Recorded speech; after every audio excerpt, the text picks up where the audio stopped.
I was born in Uvalde, Texas, which is the hometown of Dale Evans, wife of Roy Rogers. We're very proud of her. And also Matthew McConaughey.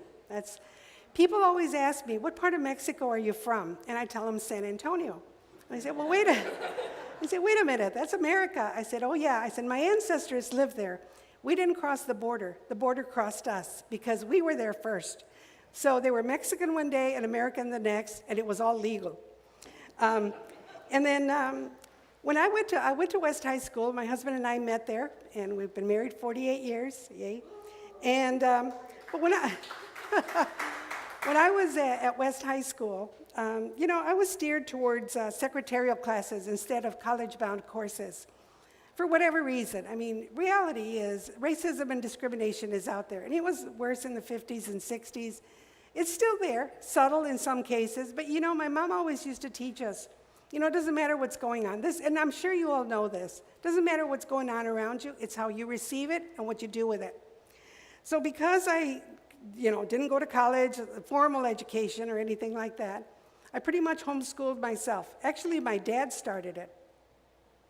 That's a legacy that I can share with you, that my dad only had a third-grade education, but he had the wherewithal to teach us to read and write Spanish.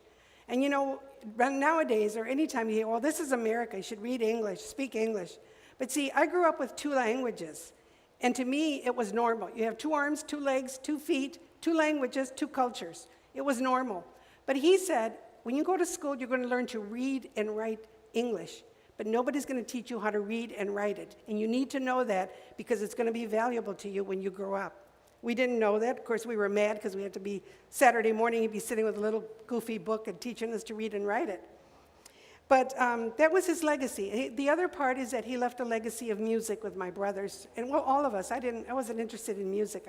I was really more interested in American history and politics. Imagine that, 8 years old. I loved it.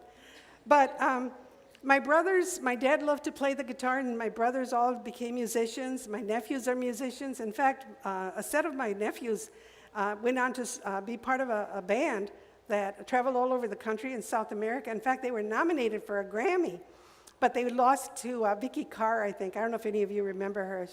But that was his legacy. But my mom's legacy was business.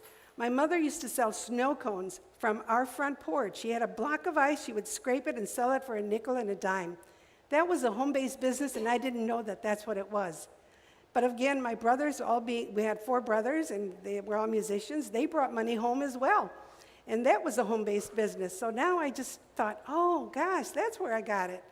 But my mom, again, always used to tell us, if somebody won't hire you, a company or an employer, go start a business, because people are always going to want to eat. They're either going to want tacos or hamburgers. They're always going to need shoes. Start a business. And so my brothers, they have a beautiful business. They all are all businessmen too.